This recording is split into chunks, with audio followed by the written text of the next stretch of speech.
You was in Forbes 30 under 30 as well. How does that even work?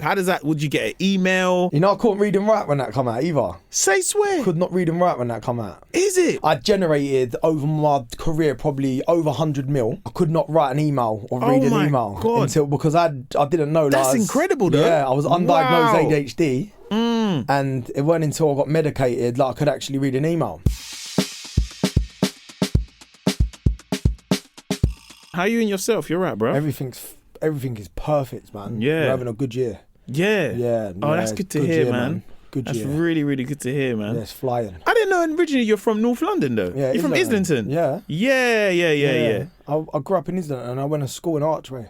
Is it? Yeah. There's a lot of you Cockney boys in Islington, though. Yeah. Like, Islington is in North London. Yeah, that part there, the sweet mates, isn't it? Yeah. Sweet mate. Is that the little Islington? I think it's like, I want to say like Angel. And then you're talking like Old Street, that little triangle there. Yeah. That's where I grew up. Yeah. So I grew up next to Hoxton. Oh, is it? Yeah. Okay. And you moved to Essex, what? When you was young, innit? Teenager, no? Like 14. What was the change year like? 9, crazy. Really? Crazy. It was mad. What part of Essex did you move to? My mum and dad one day go, listen, we're moving. We're going to Essex. Yeah. Got a better life. There's loads of stuff going on. We get there, we move to Collier Road, which is near Romford, yeah? Yeah. There's people going around on horses and things like that. Mad. So then I get sent to some school there. So I've gone from a school in London, which is like a mad school, to like a school basically in the countryside. And the first few years was hard, man, because the way I spoke.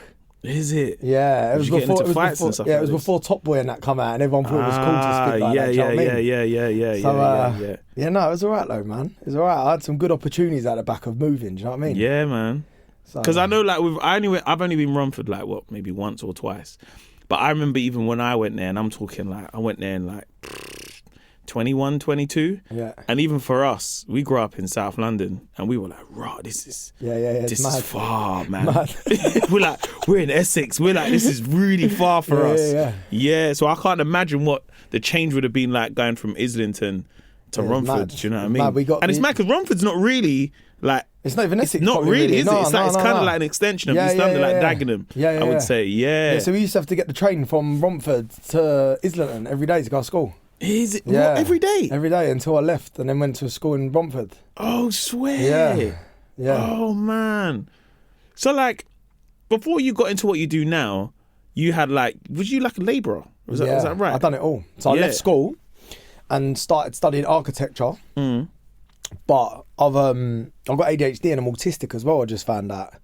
So going into the classroom and trying to learn was like, it was a myth. There was no chance. Yeah. So I followed in my brother's footsteps, started doing like architecture and like building surveying and stuff like that.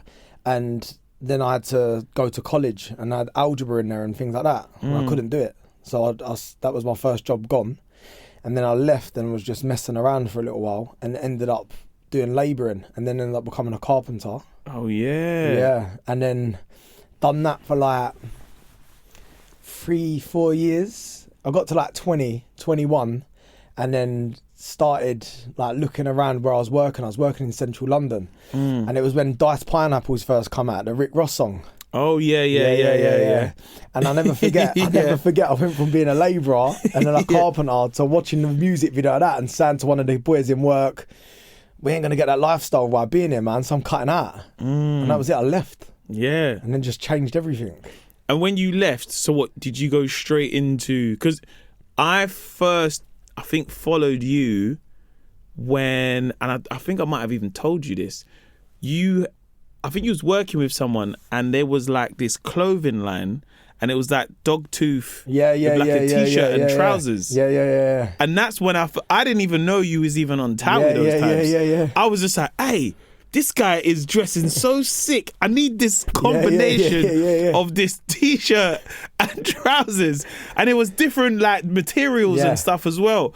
But that's when I first followed you. And then I think after that, I was like, oh, like, this, okay, cool. I didn't really know who you was, I'll be honest, because I didn't really watch TOWIE. But I was always like, hey, this guy dresses bare sick. Yeah. But then I seen there was a few people in common that we followed. Yeah. I'm trying to think now. But I was like, oh right, he knows people I know. Yeah, full of rappers and things like that. Yeah, but there was like people who were like, oh, what's his name? It'll come to me. From South. Yeah, but like people whereby I done like Sunday show and stuff, and they lived in like in that kind of Islington, Old Street area. So I'm like, oh right, like he knows people I know, but like he dresses bare cool, like really cool. Do you know what I mean? That is years ago. That was I was 21 then. Yes. That's how it all started. Yeah. So was that like your route into fashion those times, or was it just working with other people?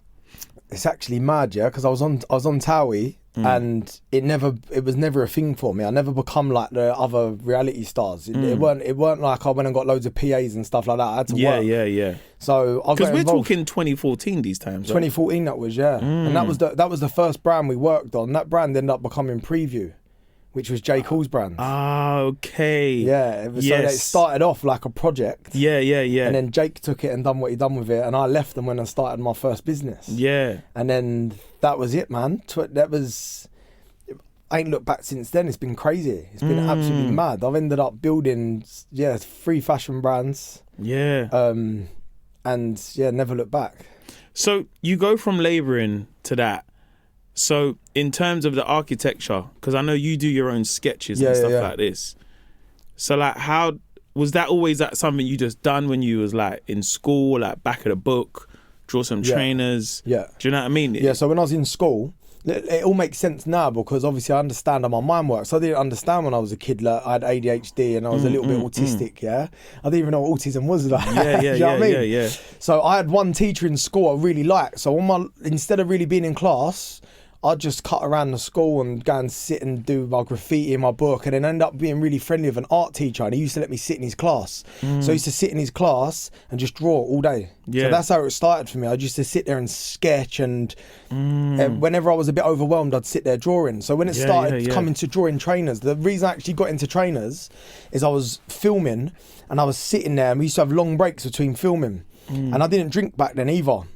And everyone would be drinking and things like that. I'd have a little sketchbook and I'd just sit there drawing, and I started drawing trainers, and that's how it all started. Really? That's how it all started, yeah.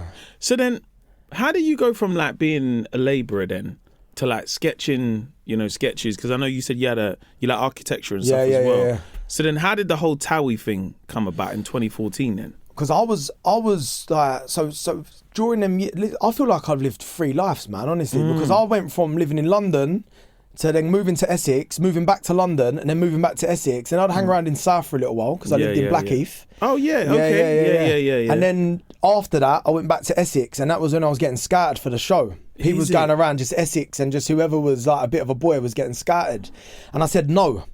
Every time they asked me, I said no. Why'd you say no? Because I was too different. I didn't feel like it was me. I didn't fit in Essex. I didn't feel like I was from Essex. I didn't feel like I was from Essex at all. Anyway, a load of madness happened back in the area, and a few of the boys went to prison, and I went and had a visit with one of them, and one of the boys was like, mate, you need to do something with yourself, man. We're all stuck here, like you've got so much potential, you've got to do something. As I left the visit, my phone rang. It was TOWIE.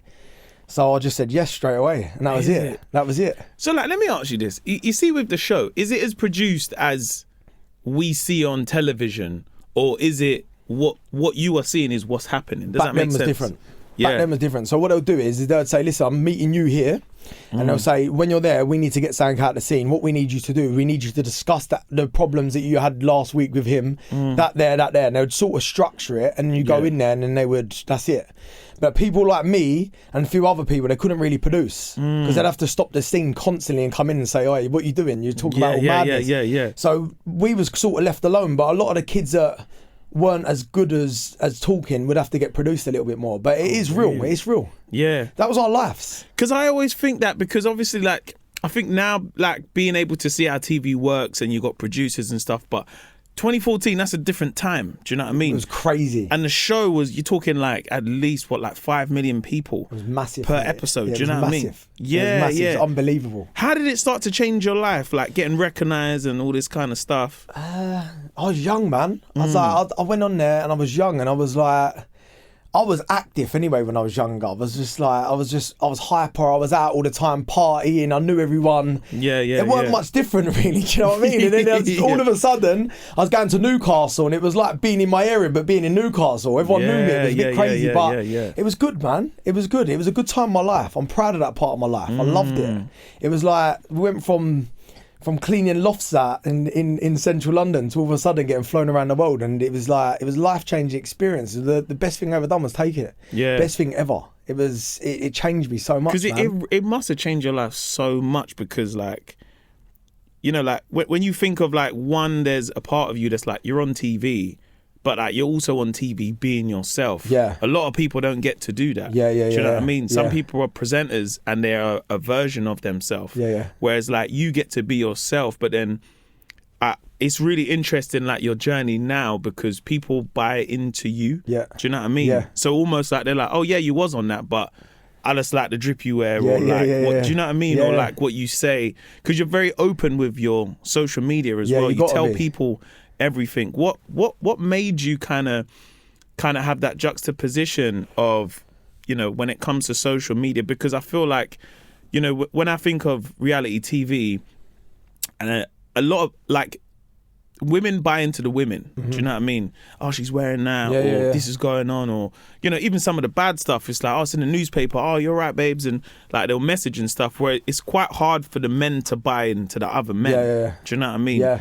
So how was it beneficial for you with like social media, like once you'd kind of been on the show and then kind of transitioning off the show? When I was on the show, I loved it, but you would notice that people was themselves off camera, and then the cameras would start rolling, and they would just become someone completely different. And they would just have this mad persona about themselves, which wasn't them, right? And it used to drive me mad, because I couldn't get my head around it, right? So then one day I was going through a bit of madness in my life, and I wasn't supposed to speak about it, and I just started crying on camera. And normally they would say stop, da da da. I just carried on. I just roll with it, right? And I was like, I've been feeling really bad mentally lately. I've had a lot of stress on. My life feels like it's getting a bit mad, da da da da da. And if it was the first time in my career, like, I got proper love from people, and people really felt like they understood me, because I was just completely normal. I just had something going on in my life. I spoke about it, and I used to read my DMs and see how many people's lifestyle was changing. Like, I'd stop people from committing suicide. I'd helped people in their relationships from saying certain things. So I just took this one day. I just said, listen, I'm going to make that my life. I'm going to make sure that I'm always the one that speaks about it, no matter good and bad. Like, I've had an unbelievable life. I've done everything I've gone out to achieve. There's nothing out there that I want to do now. I've done everything, apart from help people and be the voice. Because growing up, I never really had that. There was no one there really to look at and speak about things that was going on. So I said I'll always be that person. And the good, the bad, the ugly. And a lot of it has been the ugly over the last few years. But it is what it is, isn't it? I feel like someone has to be positive. I was like, there's a lot of people looking up to people that ain't actually them. And when you need someone and they ain't there for you, if you can go on social media and you can see a guy who's just a normal guy like me talking about it, I might help someone, so I'm going to do it. And that was it. What are some of the places that you find yourself in, or that you found yourself and you're like, what is going on? This is absolutely mental, man. What, through TV or through everything? Just through everything. I travelled the world, man. I've been everywhere. I flew myself to China and ended up staying in places where I'll be there and I'm like, yo, what is going on here? There ain't even normal toilets here. There's no food. I ain't eaten for 2 days because I can't eat the stuff. I've been everywhere. I've been to like crazy places in LA, parties in LA with like billionaires. I've ended up, I've been everywhere now. And I've done it young. I'm talking in my 20s. Like a lot of my 20s was me actually being like, yo, what is going on? How have I ended up here? I've ended up from there to here. And I still had the same friends as well. So I was in these mad places and with I was like, like travelled the world. I've been Paris Fashion Week and shown my stuff there. How was it when you were in those places though, Paris Fashion Week? Like, are you very much like, oh my God, I'm here and I'm going to experience, or are you just like, look, I'm meant to be here? I've not thought about it until you just said it. Like I've actually done so much in my life. Like I've done everything. I've done like the TV part. I've done the part when I had like a slot on Big Brother. I've done the part when I was on like Celeb Juice. That feels like decades ago. I've had the part of like the businessman that was doing the retail stuff. So I was going to Paris Fashion Week. I was going around the world developing products. I was sitting next to like massive brands. I always felt familiar. I felt like I was meant to be there. Yeah. Every part of my life, I just feels like I'm meant to be there. I just take the opportunities. It's been a crazy ride, Mo, man. Yeah. Do you ever miss part of that life? Because I ask in a way because it can be so quick. Yeah. And it's almost like, especially if you've got your day one friends, it's just like, we're going here, who's coming? And it's almost like Avengers Assemble. Yeah. And you can do these things that are like, oh my God, look where we are, we're having the time of our life. But also it can go at such a rate and be so quick that when it drops or when something happens that's very drastic, it makes you go, okay, this is a little bit too much. I need to slow down. No, I've learned with life that it comes in waves and up and down, and just take it as it is. Like every single part of my life, I'll find the lessons in it and just take the experience. Yeah. It's like I don't get attached to anything no more, man. So it's just, I'm just literally just living. Yeah. I live in the moment now. I don't have any other thought. I look back at times and think, wow, that was fun, and there was like the fame part was good for us bit, the business part was good for a bit, but now I'm a dad. I've got a lovely family, that's good, and I do other stuff. I don't really think like that, man. It's been so fast. By the time I've looked back, it's like, whoa, where's the time gone? Yeah. Generated like millions and millions, lost millions and millions, gone through battles, gone through TV shows, loads of it, and all of it was sick. I loved every minute of every single part of it. Because you speak about some of the moments, and I feel like one of your big moments was when, the stuff with Mallet was happening. Because I think that's the time that I was seeing it grow, in a sense of, I'd go Selfridges and I see it, and then I'd go somewhere in Europe and see it. I'd go to, especially when I was going to the States, I started seeing it there. Yeah. And I'm sitting there and I'm like, hey, bro, the shoes are... Like, me and my friends would be like, hey, bro, like, they got them here. Yeah. How did that start changing your life? Because is it like you borrowed, was it 25 grand, you made 50 pairs, and you sold just a few, just like about 5 or 6, right? Yeah, it weren't a big thing, man. It was a slow start. Because a lot of people, I think sometimes it's easy to see people's success and see the fitness article. Yeah. But they don't know what it takes to get from that place to having your shoe. That one was different though, because that one there, I was young, I was a kid doing that. I was like, I didn't have much to lose. I lived with my mum and dad, I had the show, I was being paid from the show, I had little endorsements here and there, so I was alright, I was good with that. It's the second time round where it's actually a madness. Building the second brand is where everything's so touch and go. But like the first time, it was like, when you go into something blind, you ain't got any expectations, have you? So you just go and crack on with it. And it happens fast, as I said, and we built something, and overnight it just started flying, and it went to such a big scale so fast that you turn around and you're like, whoa, how did I get it? You don't even remember like what it's taken to get there until you stop and you're a little bit older and look back. And the second time round, where I've got knowledge and I know what to expect, is a complete different ball game. So like now where you have that knowledge, what have you learned from this time around? Because it's quite a public fallout, and you was very open about talking about what happened with the brand, and I think that was also quite brave, because for a lot of people it'd be easy to just be like, look, it's happened. I've now got this thing, and then what happens is, I think it's like a gift and a curse sometimes being so open, because people are like, well, tell us then, you tell us everything. That made me a lot of problems. My math made me a lot of problems being so open. I'd say, majority of the stuff that's happened to me over the years has been my fault. Really? Yeah, a lot of it has. Because I don't have any connection to anything, and I don't care. I just keep it moving if I have to keep it moving. I'm not one of them people. And if I think something's wrong, I'll speak about it.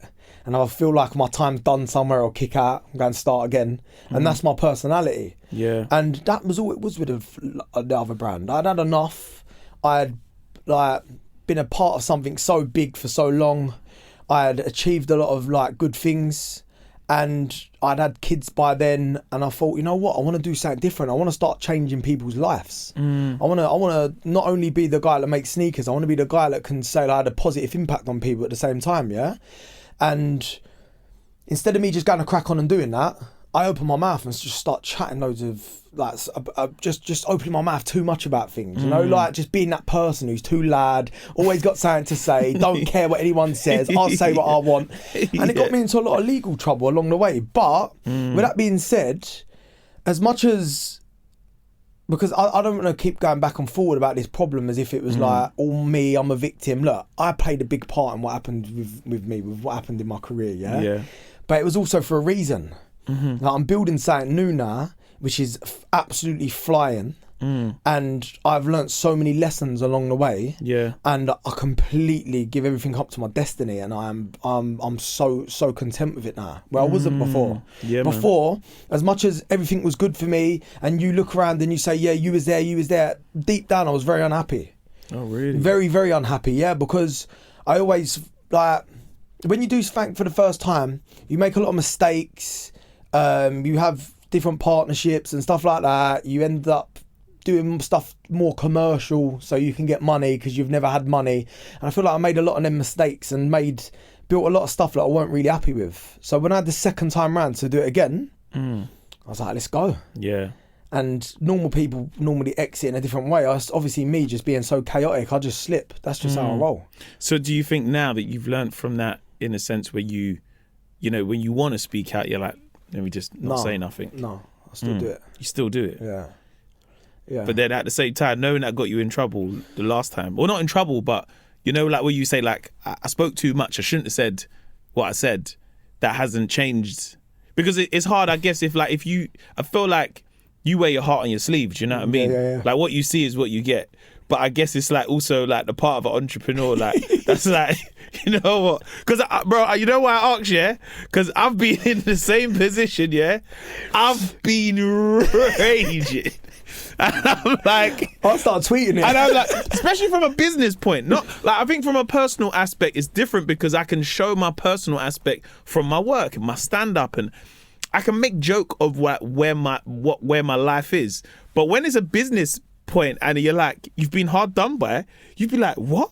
And because it's also hard because you can't tell problems to people who support you that come from a place where, like, bro, like I work 9 to 5, do you know what I mean? Like, I just got a little 9 to 5 job. I might go on a holiday if I can. So you telling me that this company double crossed you, I don't care. And I'm like, and I think that's where I sit in myself, where I'm like, the best thing for me to do is just not do anything, but work harder. Do you know what I mean? But also knowing that my mouth could get me in a lot of trouble. So yeah, but listen, do you know what I mean? I run all my own businesses now, innit? And that's the reason why I'm so passionate about what I do, because I want to be that guy that can do whatever he wants. And like a lot of the time is that I express myself, and sometimes I say things that get me in trouble, sometimes otherwise. But when you're in the mix of something that's going a bit mad, it's a bit hard. But listen, that's why people love me, and that's why people invested in what I do, because I speak about everything. That's me. I speak about what's going on in my life.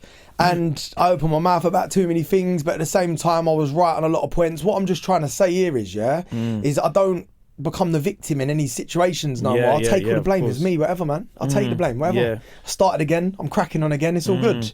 I don't want to keep like going back and forward of like, oh, they done this to you, you done that to them. Listen, I made mistakes. Other people might have made mistakes. I learnt so much more.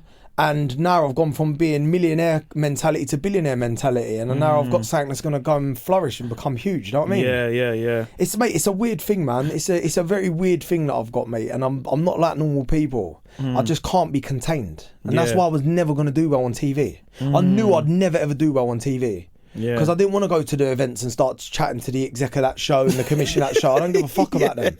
I don't care. I make my own show. That's me from day one. I've always been that person, and that's why I couldn't crack on. It's because I know I can go and do anything I want in life, and that's why I've got this mentality. That's why I always knew. I was like, I don't want to be sitting around these people. I'll go and do this and that. So yeah, man. I think the route though as an entrepreneur is brave in itself, and I kind of believe it's quite hard to do both. Is be like an entrepreneur and run a business and then be on television. They're two different things. It's do you tough. know what I mean? especially of where your business aligns as well. And speaking of business, you was in Forbes 30 under 30 as well. Yeah. That must have been crazy. How does that even work? Would you get an email? Like, you know, I couldn't read and write when that come out either. Swear. Could not read and write when that come out. Is it? I generated over my career probably over 100 mil, and I could not read and write. I could not write an email or read an email because I didn't know. That's incredible, though. Yeah, I was undiagnosed ADHD, and it wasn't until I got medicated I could actually read an email. Yeah. So how was you reading emails then? I had people around me, innit? And they read it for you? Phone calls, man. Phone calls, text messages. Yeah. And that's what caused a lot of problems later in my career. This is why I'm saying I brought a lot of it on myself. I didn't know anything, Mo. I'd come from nothing. I'd never known anything about business. It was a phone call, a text message, this and that. And then all of a sudden, I'm running like these big businesses, and I'm getting noticed by Forbes. Man's wheeler dealing it, you know. I'm wheeler dealing it. Honestly, I'd have business meetings on live. It was crazy. It was mad, and that's why it ended up becoming so crazy, because I had my heart on my sleeve and I had mad ADHD. I never understood what was going on in my life, and all of a sudden I'm catapulted into this big business which is flying, and I'm like, I don't really know anything really. I'm a good businessman. I can build companies really well, but I'm a bit mad to be in this position, and I was a bit younger.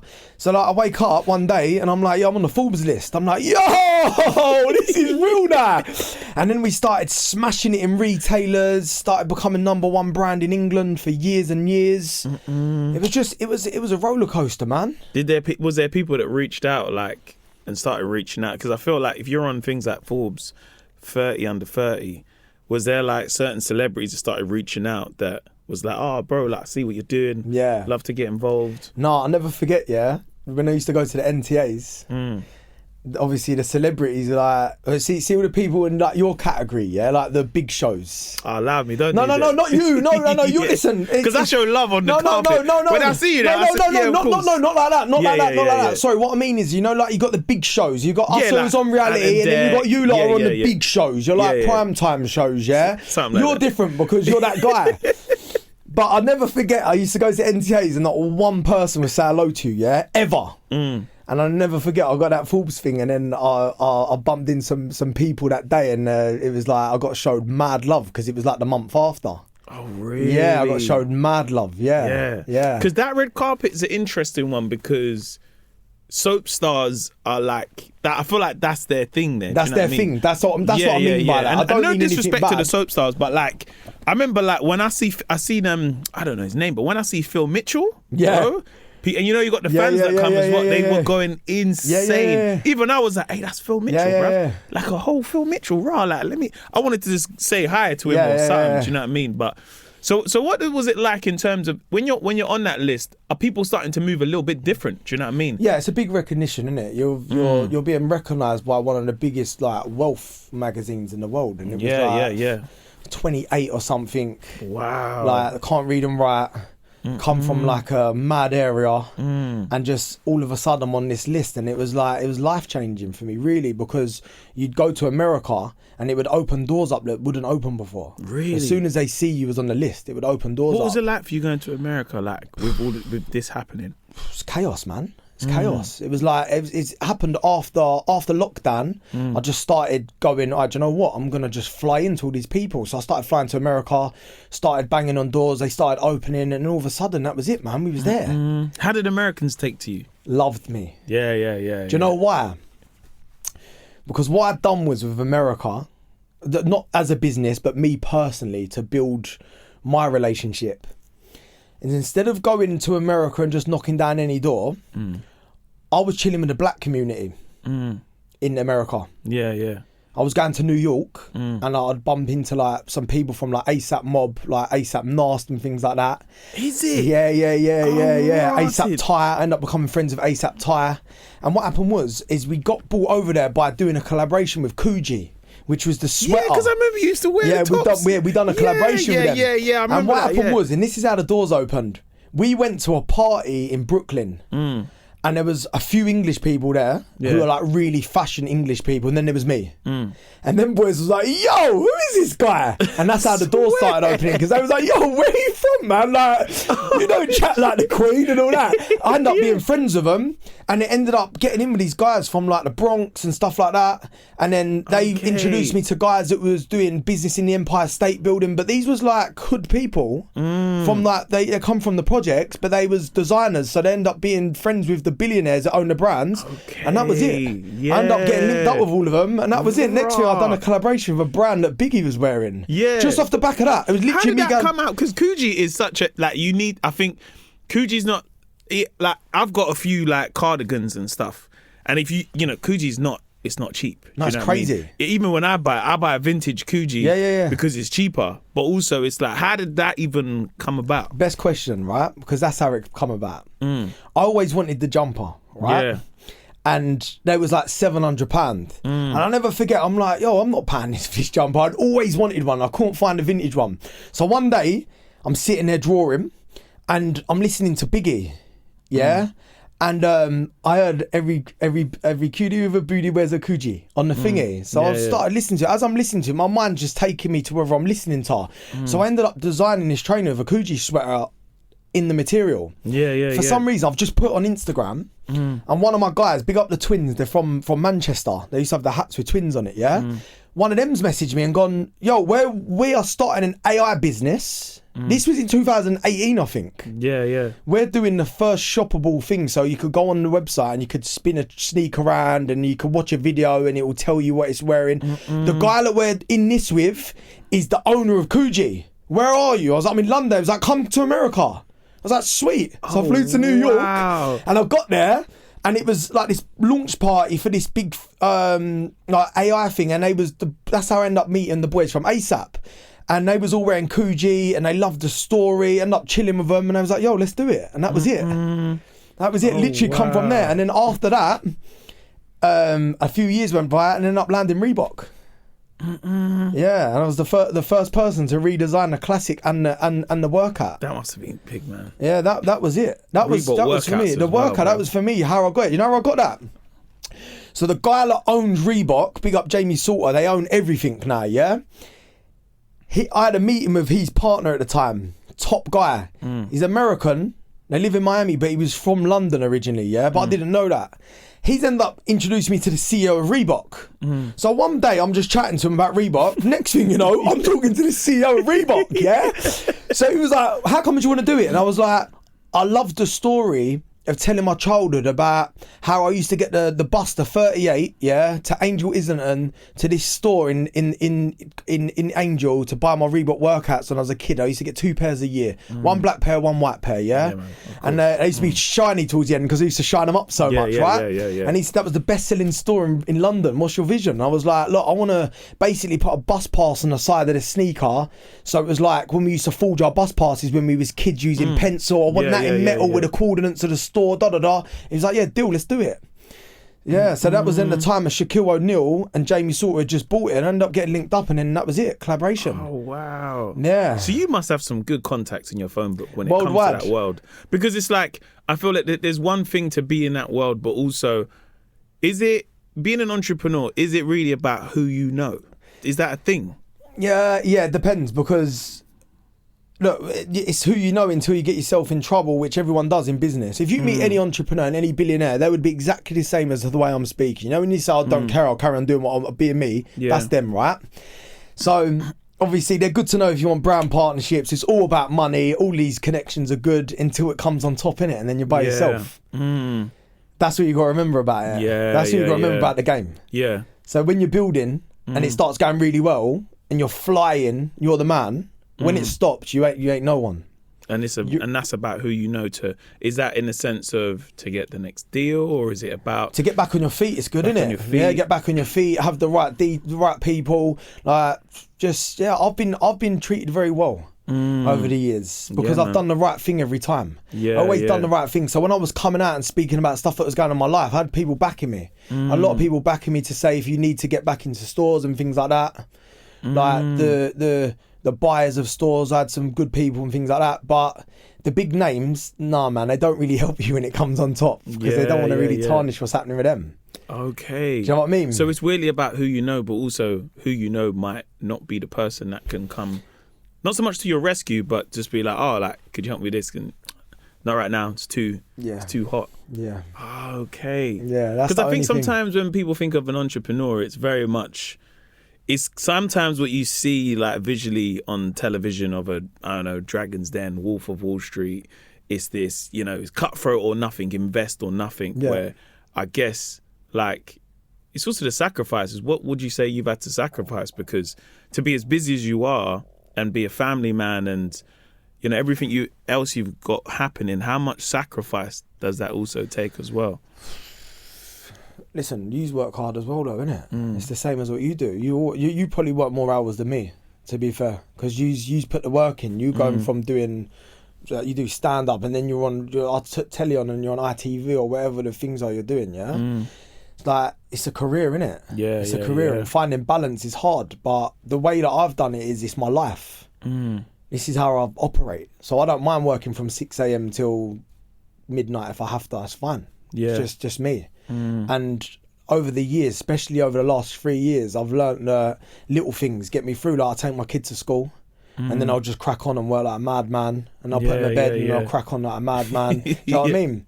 And it just becomes easy towards the end. I'm going to be honest with you, Mo. It ain't for me. This is my life. It's easy. Yeah. It's not like do you know what I'm saying? Yeah. No, I know. I always ask for the sacrifices because it's the things that people never see. They never see the late hours. They never see the stress. But it's my life. It keeps me going. It keeps me going. Even the stress as well. It keeps me going. Yeah. It really keeps me going. I've gone past the stress point. Yeah. When you go court and it's on you and it's really on you and it's touch or go whether you're going to get through it or not, then it's very hard to get any worse than that.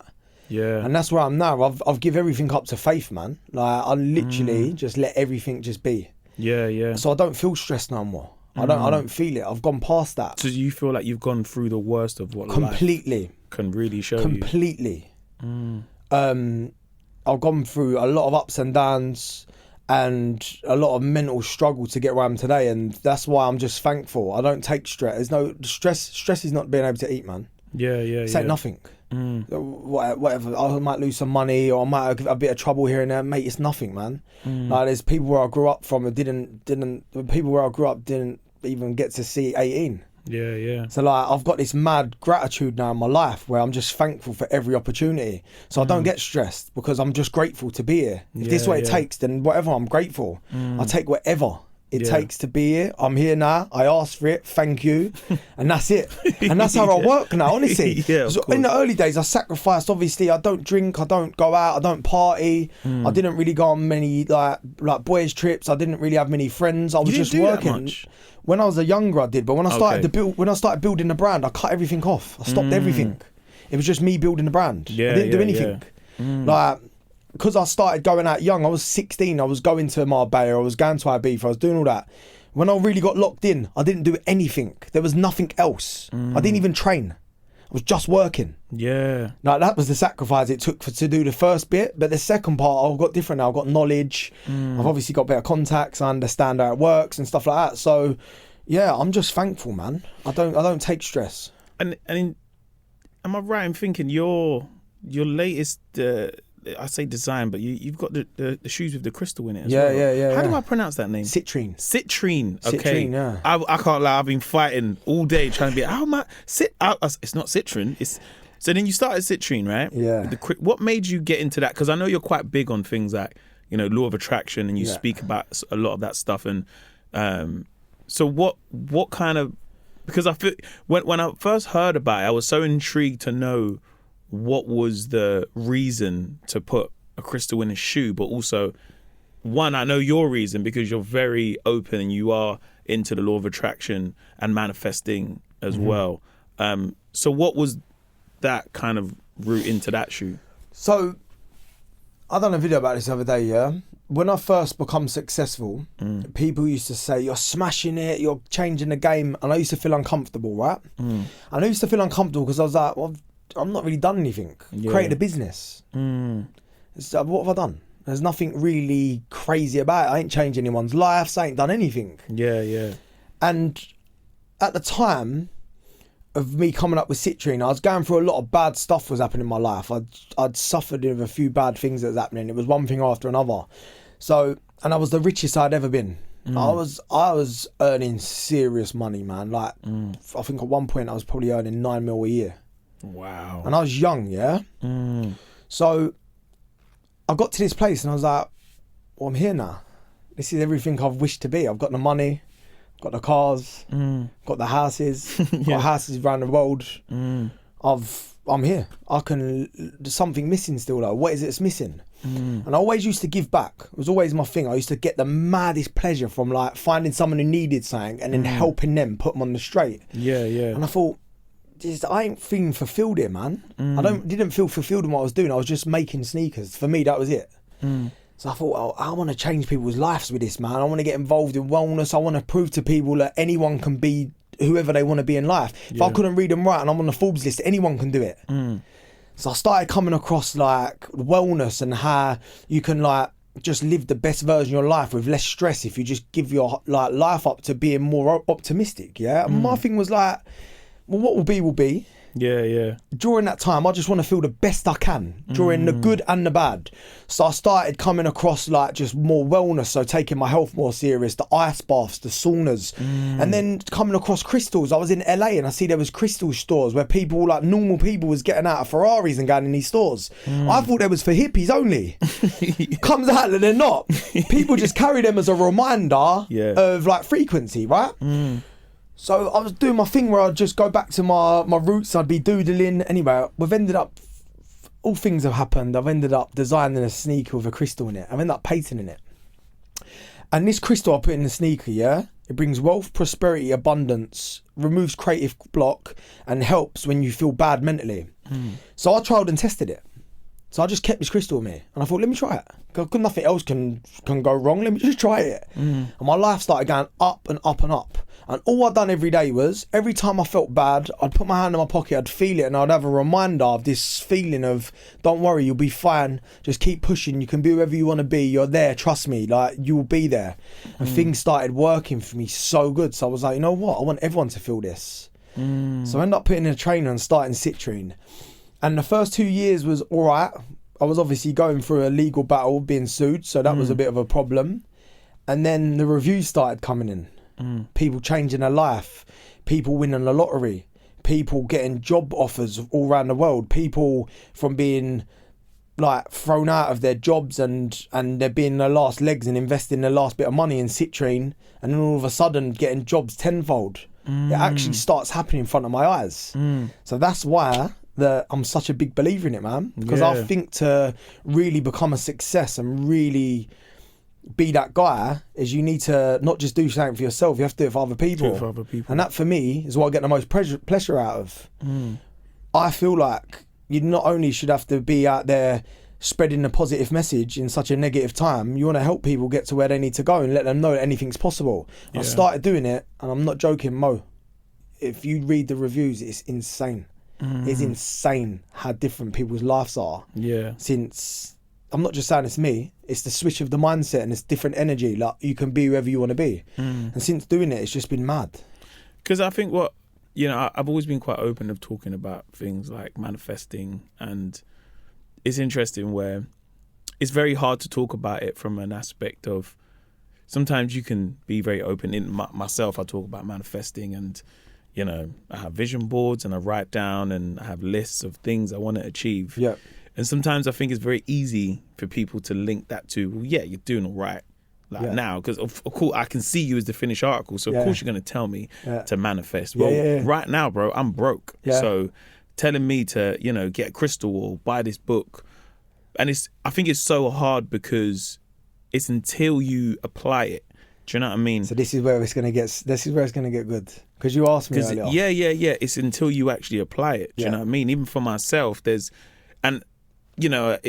funny where, sometimes I'll do a show and they'll be like, so I heard you're into this like law of attraction stuff. And I'm like, yeah, bro, like I am. Do you know what I mean? And then I think also now that I've added, faith into my life and going to church and how I understand manifesting on a different level now. Do you know what I mean? With my connection with God 100%. and stuff. And it's so interesting, I think, now as you grow up and you have, you know, like family and the things you look forward to. And I relate in a way where like sometimes the things I might look forward to might be from a business aspect of like, oh, I'm going to go there. I hope the deal goes well because that can lead to this. Whereas now you're just like, I just hope I get there safe. Yeah. If it happens, it happens. If you're not, 100%. all I want to do is be back home for my mum's birthday. Do you know what I mean? Yeah. And I think it's once you realise that it's not a financial thing or it's not like a what I can get from it, it's like, oh, no, the optimism is in life, not 100%. the materialistic things. And it can work in two ways. And that's why, you know, when you said to me earlier, that's a bit mad for an entrepreneur to,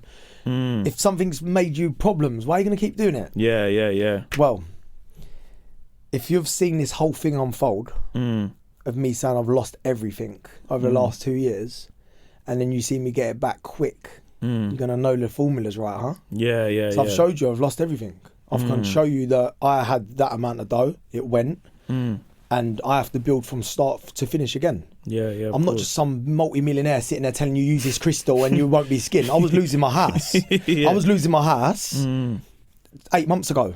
My house was my last thing. I nearly lost it. Millions of debt during making these decisions and things like that. Everyone else going, oh, why are you still trying? Why are you still thinking about it? Well, that's where the story comes. Because I've now got a story to tell you, and I can now show you that this works because I will go out and get it back. And I've done it very, very quick. That's why I document and speak about everything that's going on in my life so people can feel connected and people can feel what it takes to actually do it. I'm not just coming in gassing and saying put a crystal in your shoe and you become a millionaire. I was rock bottom 8 months ago. 4 months ago, I was losing money every month. I'm 180% up now because I changed my mindset. I manifested losing it all, not just getting it all. I had said to everyone these things are about to get bad, man. I'm going to lose all my money. I can feel it. What happened? I lost it. Manifesting ain't just about going out and getting it. Manifesting is about, like, you can get it, the good, you can get the bad. And then in between, you just got to make sure that you stay optimistic that the end goal is exactly what you put out there. And that's what it's all about. Yeah, man. And that's why I'm so big on just like still being firm on I say exactly what I feel, and I still talk about things every day, the hard stuff, the good stuff, to show people that that's what it takes as a businessman, entrepreneur, manifestor, and someone in the modern day life, innit? Yeah. And you got diagnosed with ADHD at quite a young age. No, I was older. I was 30. Was you 30 years old? 30. So you didn't know in school? Nope. Oh, I thought you knew in school. So you didn't know when you was in school? No. So what made you go to seek the I'd say the medical advice to get diagnosed with? Because I started moving mad. Really, like when you got ADHD, it gets worse as you get older. Really? Yeah. If you don't do something about it, it gets worse. And I was at a time where I just had my little boy, and life was good financially, but it was very stressful with relationships with people around me. And with ADHD, you can't really regulate your emotions right. So I was just becoming horrible, man. I weren't the guy that I wanted to be. Doing wrong decisions, being horrible. And it wasn't until someone went on Love Island and left the house because they had ADHD. I thought ADHD was just kids that would run around the classroom bare naughty. Yeah.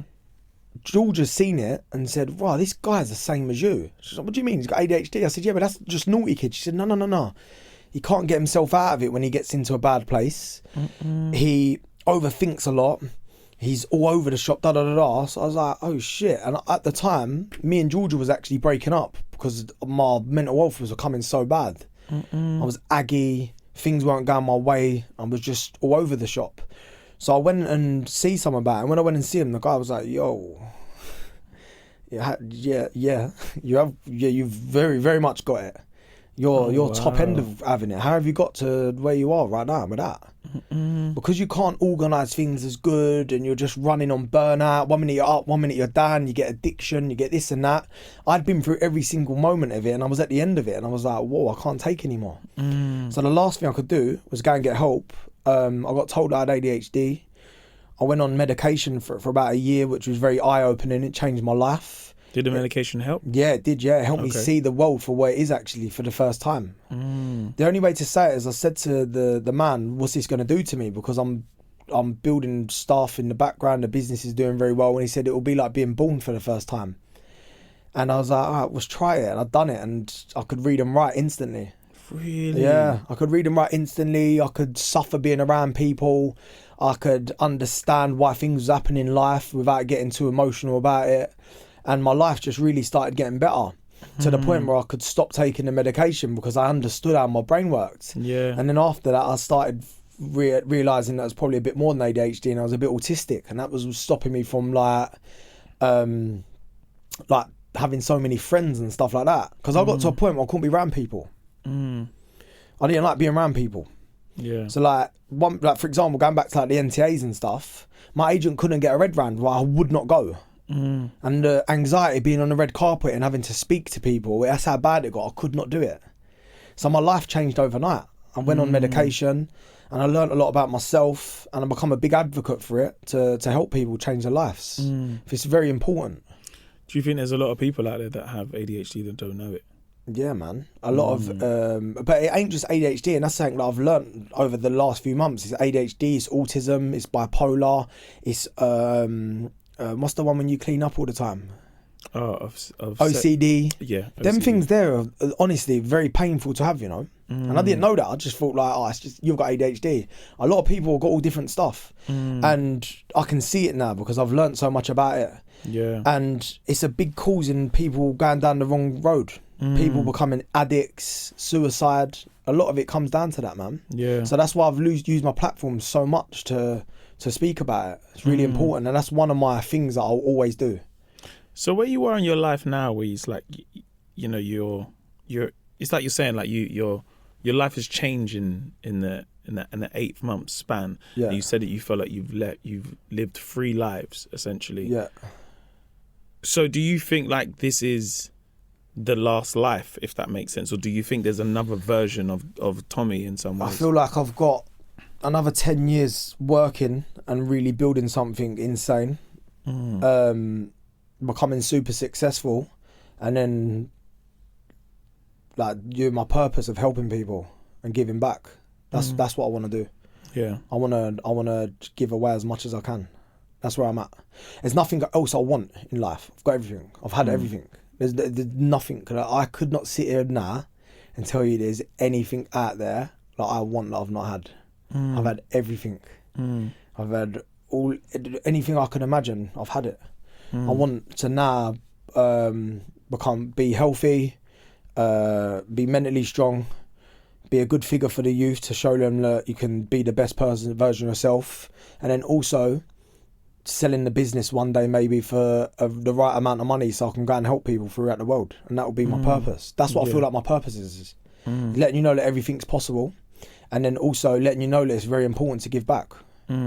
Very, very important to give back. That's a big part of my life. Yeah. And I want to live by that, and I want to teach my kids that. That's why I teach my son all the time. I'll get so much joy from it. And that's what I feel like my purpose is. Just to be that guy that just... So like you say you want to achieve that in like a 10-year span, or is it like 10 years achieve all of this, and then after that is it to relax, is it to chill, is it early retirement? Do you know what I mean? I don't think I'll ever chill because my head's too mad. I feel like I can probably get £1 billion valuation in the next 10 years. I'll probably do it shorter than that. Whenever I get the £1 billion valuation, I'll then go on to the next thing. It's something like I said I was going to do. Which I'm 33. Hopefully I can get by the time, or I will. It's already written. I'll have it by the time I'm 40.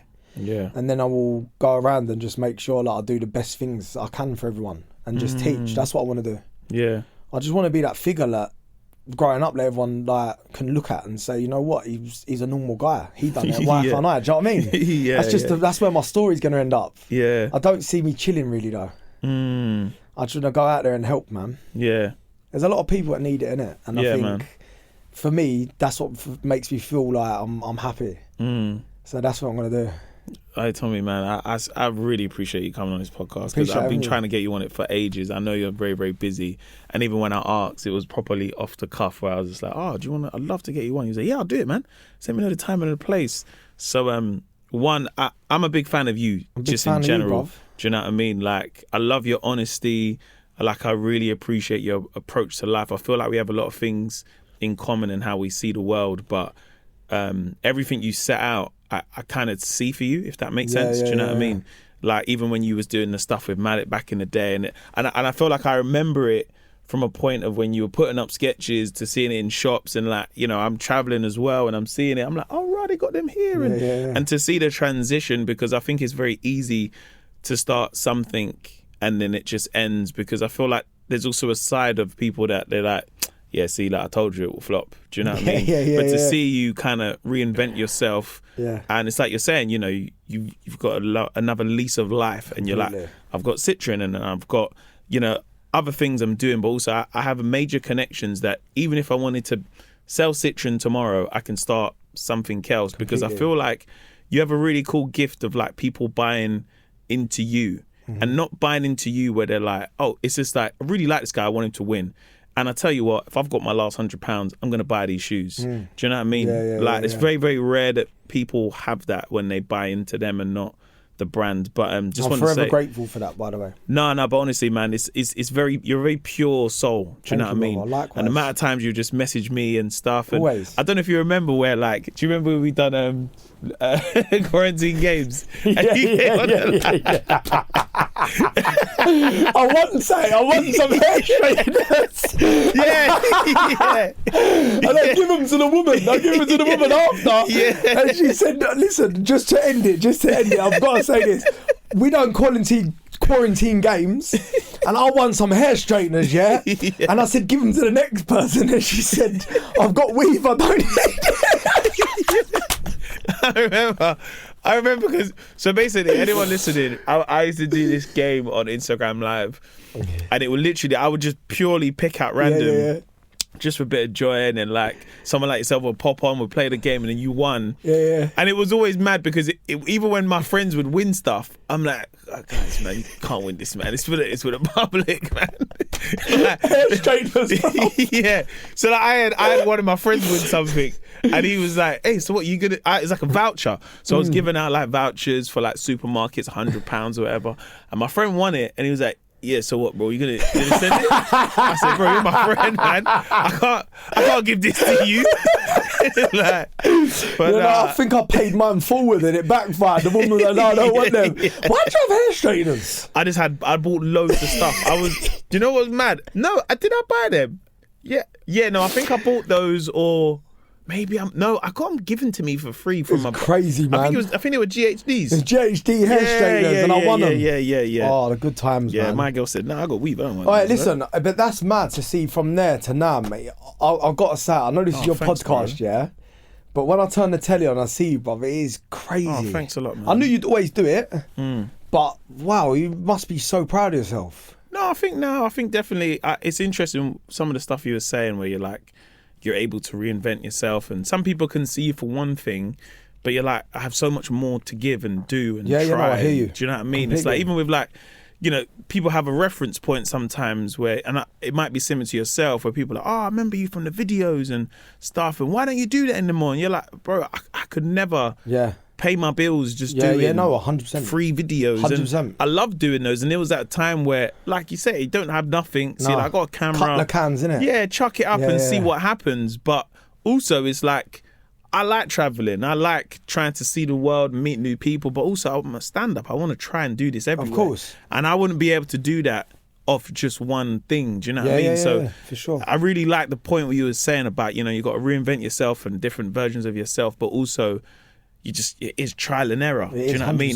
Some things are going to work and some things won't. But if you don't try, then you'll never know if there's any error. Sure. Do you know what I mean? For sure. So yeah, but honestly, it's been a pleasure to have you on the podcast, for having me, my friend. brother. And I really appreciate you. Your beginning, middle, and end. Thank you man. so much, bro. Thank you so much, brother. I appreciate you, man.